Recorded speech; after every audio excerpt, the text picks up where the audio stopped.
TheTotalGamer.com presents.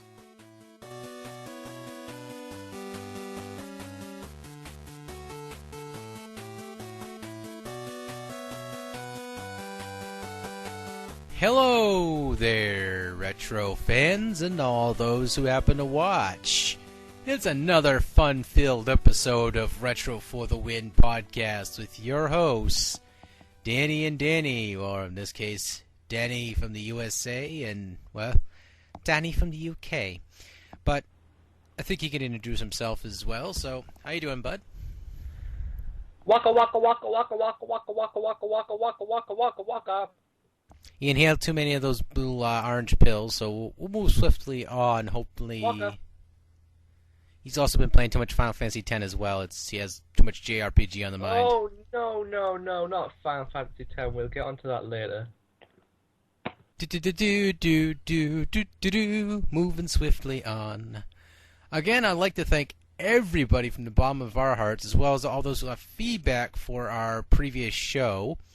And, so far this show has been getting a lot of good feedback from everybody, and that's a great thing.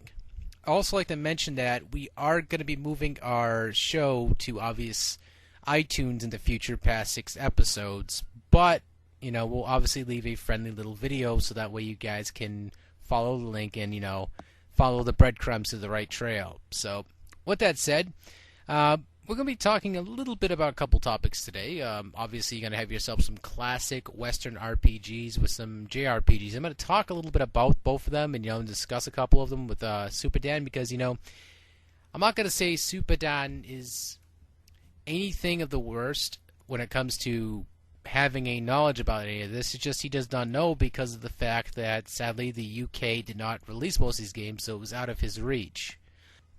Alright, so the games of the week. So we have this every week, and we usually discuss games we've played within the, obvious said week we've had since the podcast. Right here in my hands, of course, I got a copy of Spike McFang, which is, of course, fully called The Twisted Tales of Spike McFang. I've been playing this game off and on, along with Final Fantasy XIII, because I've been wanting to complete both of these games at once. I'm having the Super Nintendo next to my computer, I'm having it plugged in my HD TV, and I gotta tell you one thing.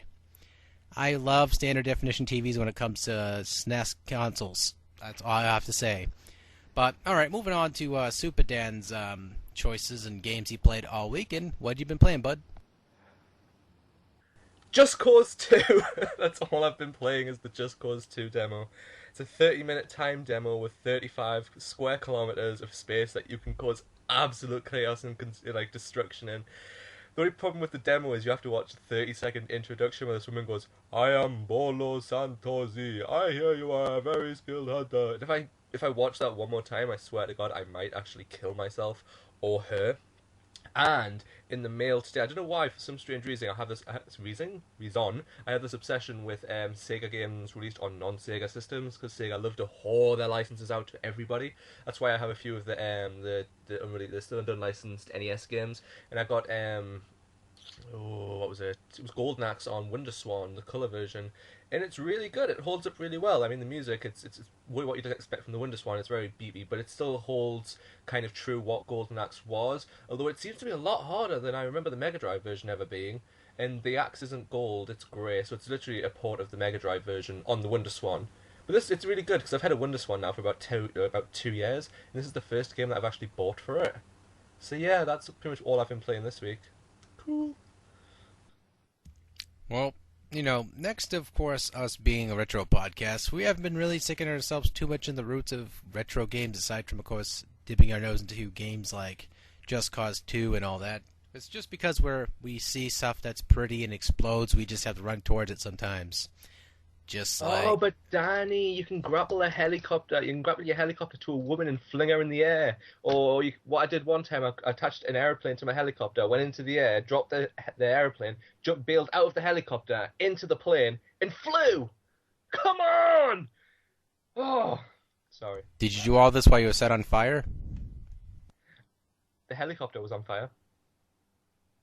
Well, I'm not impressed. You had to be on fire to make it apply. I wouldn't be on this podcast if I was on fire. I'd be in A&E. A&E? You'd be on public television? No, accident and emergency. Hospital, A&E. It's where you go when you hurt yourself. We call it the Seriously. emergency room here in the States.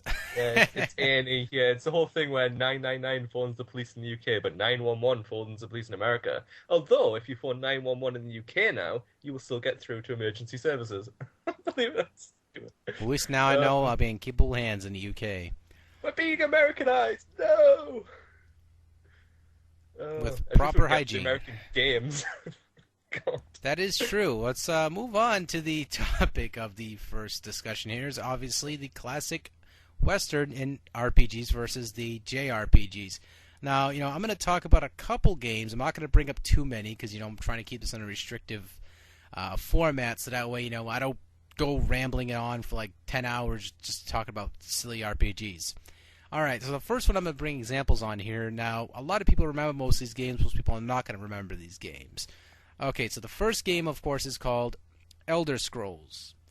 Now, this, of course, was one of the staples of the Western RPG genre. It's not obviously one of the first, but it was definitely one of the originals that, of course, introduced the roll dice rules that D&D invented for most RPGs to this date. Now, of course, imagination and study, of course, complex of a mind that can devise any story plot or any roles for anybody can make an RPG game full on top of a tabletop and within minutes. But to master it, it takes a team. People, for examples, like the Western RPGs, they kind of almost invented the genre. And the Japanese side of things, of course, I almost said things, I say English.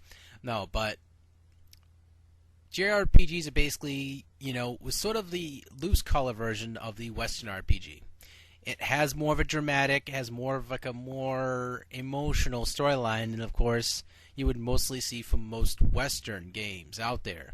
You have your kind of dry dialogue with the American versions or the Western versions of the RPG realm, and of course, Japanese are just ecstatic, crazy personalities in most of their RPGs. It's a really humongous culture clash too when you see most of these games. Another game, for example, is Baldur's Gate. Everyone remembers Baldur's Gate on the home console. I'm sorry, the PC, and it was one of those epic games that had a very, very, very, very long storyline, depending on how you went about it.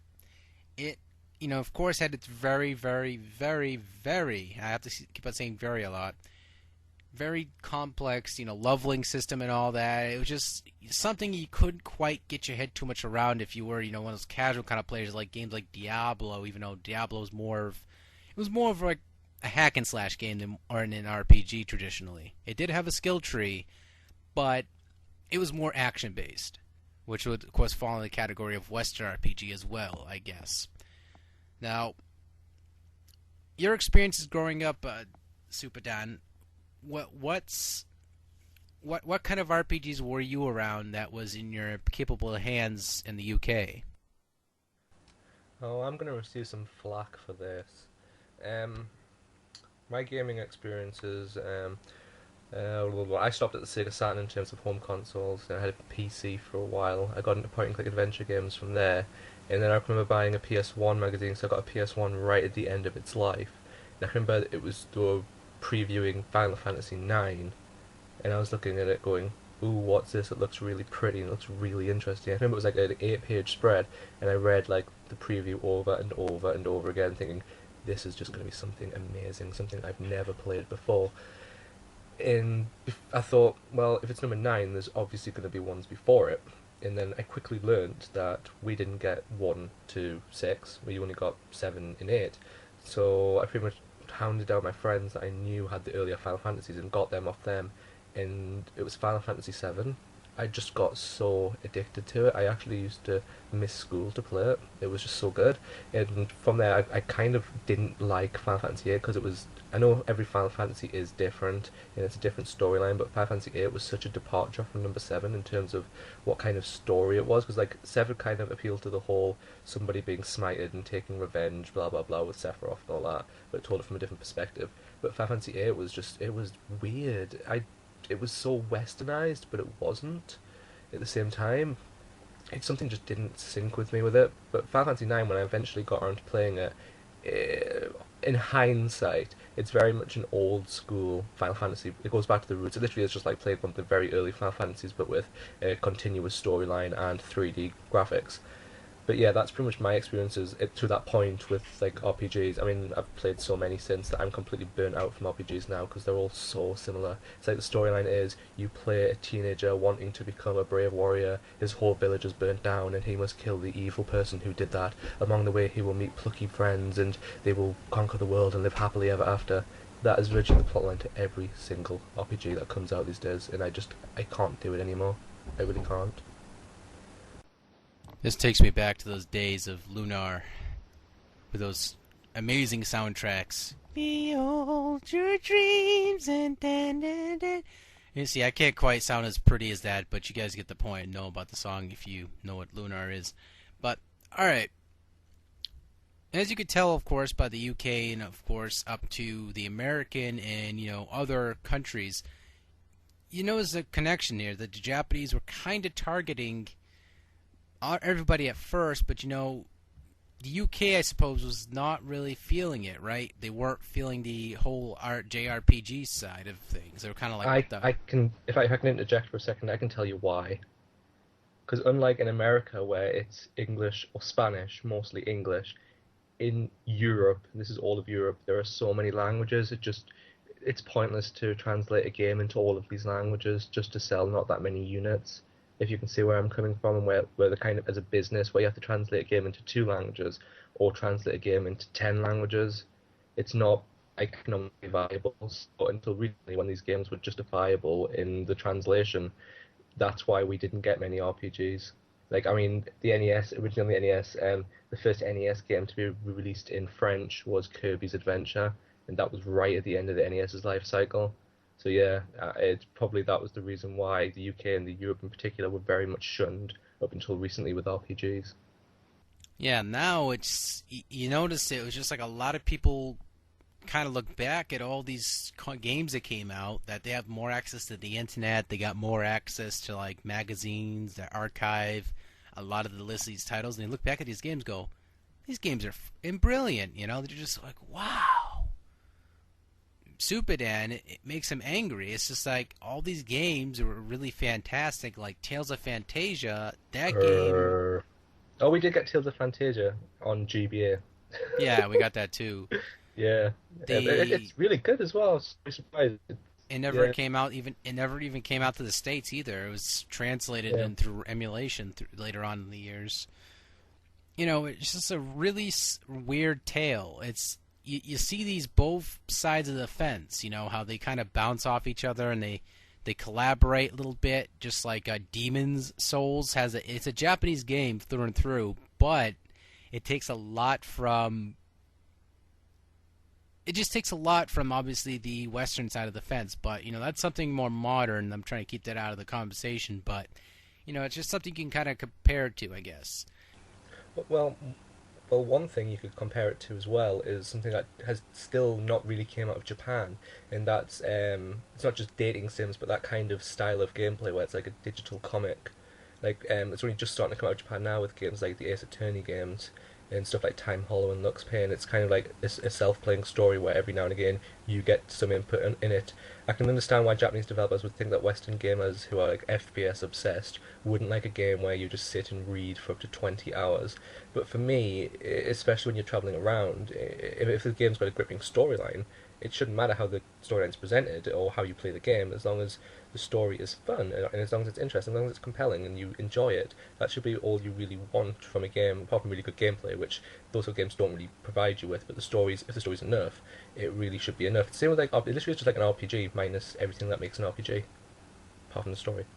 What would an RPG be without a story, Danny? Do you reckon? It would basically be a broken copy of Liberty Fall of Man, and also E.T., but we won't go there. Well, I guess I could kind of take that back about E.T. I guess it kind of had a storyline. You're supposed to collect all those Reese's Pieces and get to your damn ship, but, I reckon an RPG without a storyline would be a calculator. It would How obsessed can you get with stats and building up numbers and stuff in RPGs, especially when you're grinding for something. You're trying to get over it. You'll know, like, if you get a certain set of enemies, you're going to get this much XP from all these enemies. So it'll get to the point where if you're doing random encounters and you hit a certain set of enemies, if it's a low set of enemies, you can just run away from them because it's not worth it. It's not worth, like, the XP, it's not worth the MP that you can use to kill them. Or it's not going to be worth to use, like, potentially breaking a weapon in some RPGs in order to kill it. So in better words, it's like World of Warcraft. LOL. Anyway, Ruffle my copter. as I say that, everyone who loves World of Warcraft goes, This podcast's amazing. Hey, he just said my second life sucks. Fuck him, fuck him, fuck him. I quit. No. He could have a second life, which makes World of Warcraft his third life. Ah, I get it now, and he kind of looks at his naked night elf dancing around. So, yes. That reminds me, I should start my trial up again. My wrist is starting to recover. Anyway, yeah, get myself out of that gutter. That purple skin, though. I'm that kind of orc. Give in. Anyway, that was my really bad orc impression. But, alright. You basically have the next category here, which is basically best puzzle game you've ever played or ever had encountered. I could tell you flat out for the Nintendo Entertainment System, which is kind of rare now, a little bit rare, highly priced, is Fire and Ice, which Super Dan has a copy of, and I'm ass heard about, but I'll get over that right quickly. But that right there is regrettably and non-regrettably my favorite console game of all time, being puzzle-wise. Regrettably is due to the fact that it costs so effing much from my end, because it's just like one of those really slightly reduced released games, the American side. On the other hand, it was also, it was like, hey, it's out here, but no one really bought it. Then people realized what it was later on and went, oh, sugar honey iced tea. Then everyone started inflating the hell out of the prices on the thing. Yep, I have the German version, which is all in English, strangely enough. But yeah, Fire and Ice is a really good game. It's not broken like maybe Lolo is. I don't really like, as much as I like Lolo in terms of its graphics, I don't really like it in terms of its gameplay, because the game is, when the game has a suicide button, you know there's something wrong there. Favorite puzzle game, it's really hard because it's one of those things that I really like. Bust a Move Puzzle Bobble, I will sit and play that for ages, especially if I'm playing against somebody and you're doing the chain attacks against somebody.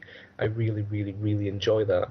But I really, really, really like Super Puzzle League as well. I can sit and play that on DS for until I die. I can just sit and just play it, and it's ridiculous. There's no objective. There's just free mode. Just keep doing it. I'm not a huge fan of Tetris because I've never been very good at it.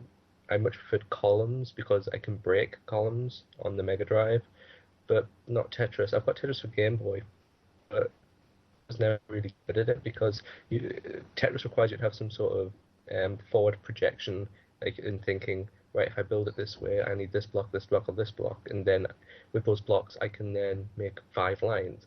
I can't think that way. With columns, it pretty much is, I just build lots of colours and then all of a sudden they just explode. That's how I enjoy it, that's the way I play it. And I've just recently started playing Puyo Puyo, which is Robotnik's Mean Bean Machine.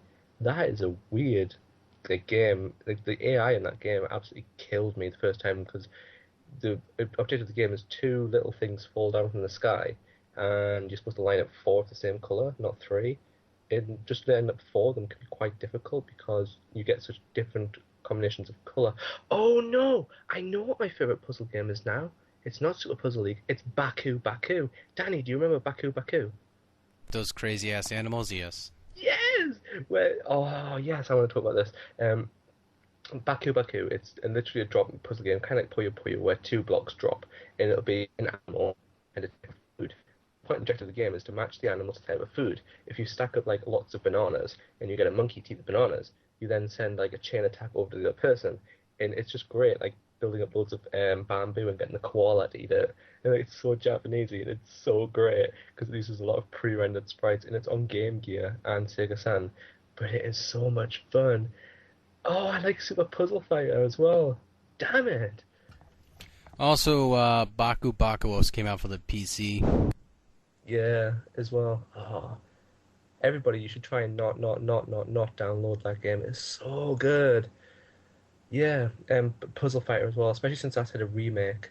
That is a really good puzzle game as well. It kind of plays the same way as Baku, but you use colored gems instead of animals and fruit.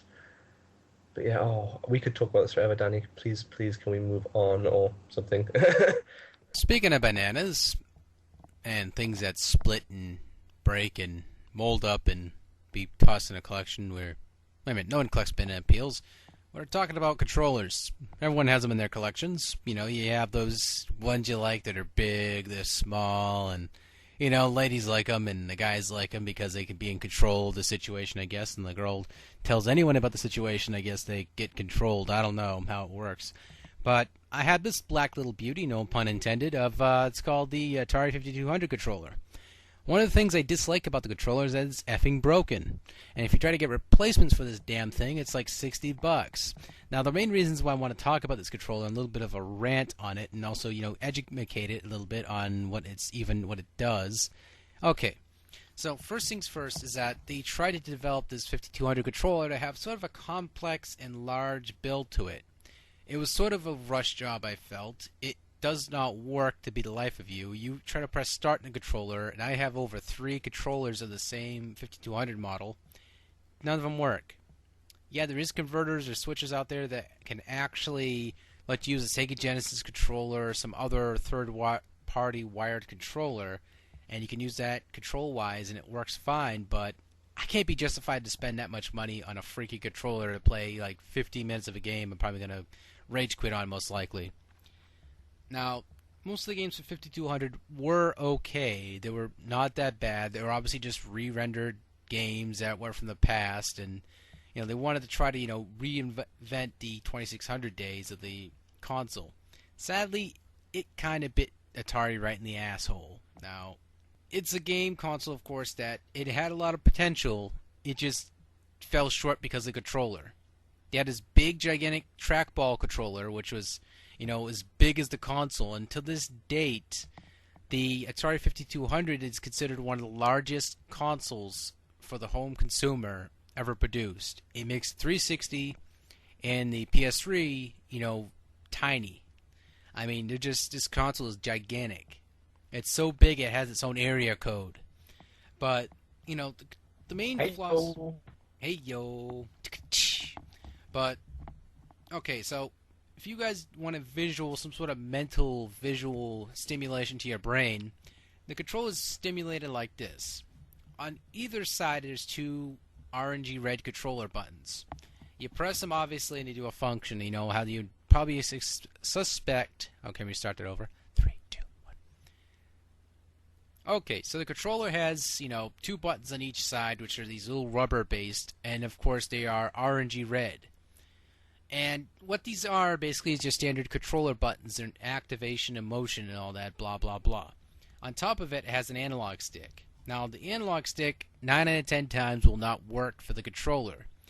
This is technologically the most BS controller I've ever used in my life.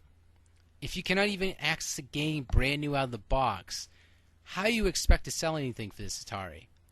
Now, there's some consumers out there who were lucky enough to have a controller that worked 100% functional. They were like kissing the sky, they were hugging their wives, they were sending their children to Disneyland, they were petting their home dog. But those who did not have that entire experience, had the whole... Because, of course, the 5200 controller and the console itself never made it to the UK. It was an American console, so it was, staying in the States.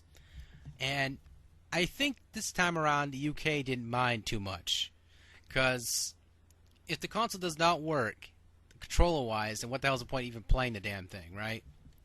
Indeed. So this console controller was very interesting too, because it had a somewhat of an interesting, elaborate scheme for its design. It had this little numeral pad on the bottom of it, where your wrist would meet it. And on top of that, you can place these little flaps, which of course signify little directions or commands or whatever for specific games, like Centipede or whatever. And it was a really cool controller idea. Now, of course, you probably think, I have to swap all these out, blah, blah, blah. You know, some people thought it was annoying, didn't care for it, ignored it, just memorized the numbers on the buttons. And again, I just thought to myself, well, if the controls don't work, how the hell are they going to even care about that anyway if they can't play the game? That's, of course, where emulation, of course, is the forgiven aspect of the entire gaming community right there. But enough of that. No. I want a question here. You've had a rant long enough. I want to ask something. Yeah, I was going to go and ask you Right. if you had any No, questions.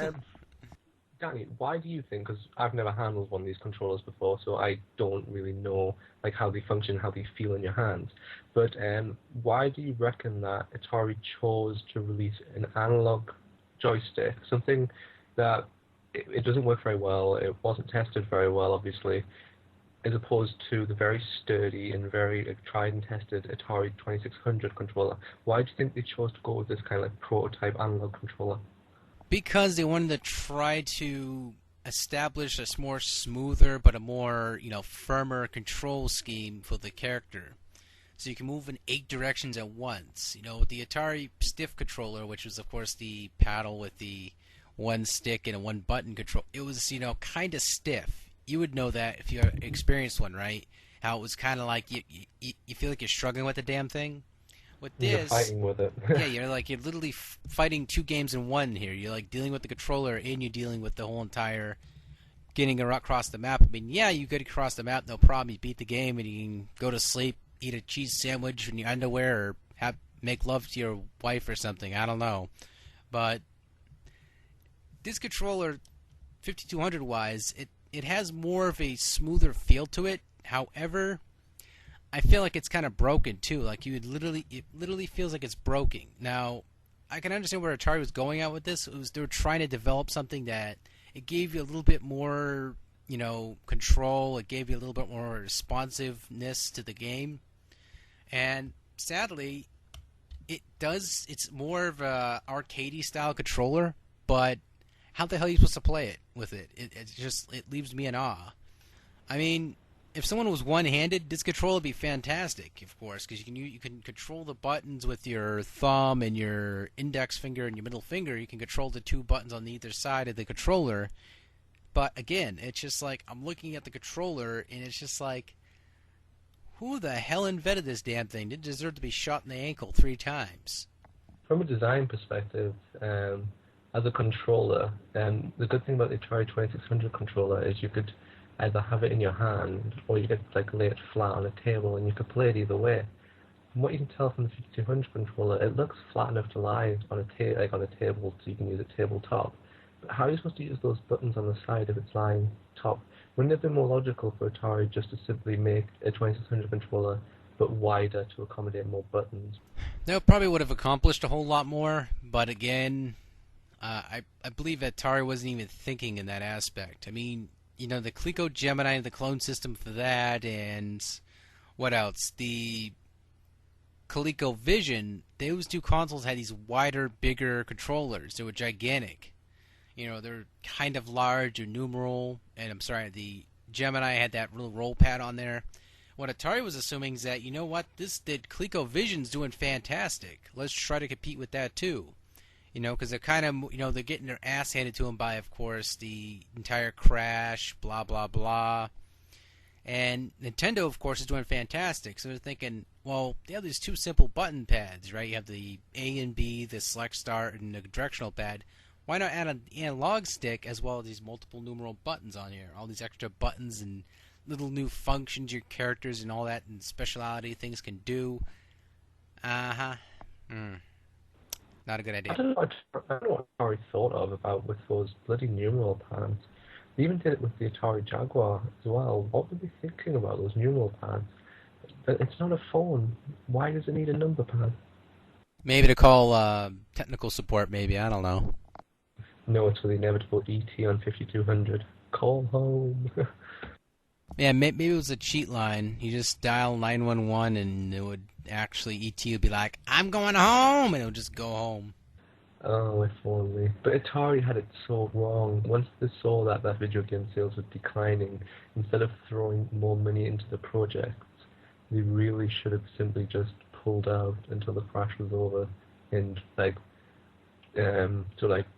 counted their blessings that it wasn't any worse for them, because in the end, Atari was probably the worst hit out of the crash, really. Well, the worst hit of the surviving companies. A lot of companies went under, of course, but Atari was the market leader at the time. It's horribly, but Atari had so much wrong with it. And as soon as Activision was formed, I think, in my opinion, that was pretty much it for Atari, because all the good games were starting to be produced by Activision, like Pitfall. Some of the best games on Atari on M2600, and it wasn't made by Atari. Yeah, very true, sir. Very true. But we're reaching that point in this podcast. Of course, we want to try to reach out to the consumer, or in this case, the consumer product management that we like to call the fans and listeners of the show. We want to ask you guys a question now. This is going to seem kind of weird and kind of complicated to you, but all right.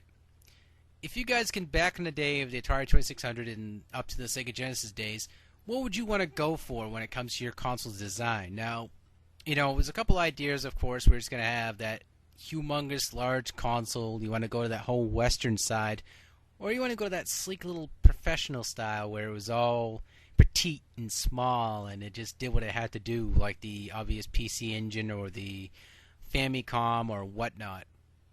So, with that said, what would you guys want to go with? Now, leave your comments in the questions below, or you can leave it on my channel, SuperDan88's channel, or Viper29's channel for your responses, wherever you guys feel comfortable leaving those. And that's our question to you. Now, we always like to receive questions as well, so if you guys got any questions at all, please feel free to leave it in our PMs here on YouTube. And on iTunes as well, we will have, a comment section on that said client where you guys can leave your feedback. All feedback will be gratefully appreciated and respected. So, with that said, we'd also like to announce as well is that we are going to have a hidden treasure section on this show. Now, we're not going to have a specific selection today on this podcast, but we will have one, obviously next time you guys hear us. So, just keep that in mind. So if you guys get any suggestions for any hidden treasures we want to check out and see, maybe we want to review it ourselves and see if this is really the hidden treasure that everyone makes it up to be, we'll be more than happy to comply. So with that said, you got anything to say, Super Dan, to the lovely folks at home? Anything to say? I don't know. Stop inflating prices on eBay. You're all evil. No, I'm just kidding. I know you're all good people. Blame the Yanks. No, I'm not blaming the Yanks. I'm blaming people who go to car boot sales, buy up every game they can find, especially the rare stuff. Who go out of a specific list, buy everything that's worth more than £10, and flog it. And don't even get me started on those people. I'm in a hateful mood today for some reason. I don't know why. Fear my wrath. Fear my wrath. He must have had his haterade today. And closing out, we're going to have our Twitters. Of course, I'll leave them out there open for you guys to check us out and obviously listen to any of our new updates as well as etc., etc. Now, Super Dan, do you have a Twitter account that everyone can follow you at? Yes, but if I tell you, I'd have to kill you. It's as simple as that. And I don't use it or update it, so no. Everybody knows me from YouTube. That's the only place you need to know me from, and I'm easily contactable through YouTube. I'll generally get back to people's messages within a day or so. So just PM me on YouTube if you want to know anything. If you want to follow me, I know the whole idea of Twitter, it's just promoting stalkering in my opinion. So I don't really use it. I don't want to be stalked. Well, with the whole word of stalkers, or if you want to call it that way, you can follow me on Twitter. You can also stalk me and give me lovely hugs and kisses and hand me a towel after I get out of the shower. I don't mind. But you can follow me on Twitter at /DanVanDam, where you can catch me doing all my updates from all my Worthy universes, as well as, stuff I talk about randomly. My brother's missing and killed in action, I guess, but no, he's still alive. He's just not feeling too well. Big shout out to Viper29, which he could not have been here today. Also, do not forget to check out TotalGamer.com, where, of course, we'll be posting this up on there as well as on here on YouTube. So, we're out of time today. I'd like to thank everybody and their mother for attending today. And hugs and kisses to each side of the fence. Granny kisses. Granny Granny kisses. Ew. Granny kisses are adorable. No, they're not. They're the type that you can't wash off. Well, you know, there's disinfectant for that. But, alright, we're out of time, and our producers are telling us to get the hell out of the wardrobe. Are you saying wardrobe? I can't read lips, man. Speak up. You want us to dance at the gate? What? No, he's saying something about a closet. What? I already came out of the closet. The games are fine. What? They're still in mint condition. What? No, E.T. isn't the best game ever. No. What? Huh? Oh. Bro love with GameCubes. Well, we can't get into that right now. We have to go. Well, with that said, the powers to be told us we need to get the hell out of here. So, take it easy, folks. Thank you guys so much for watching. Bye-bye.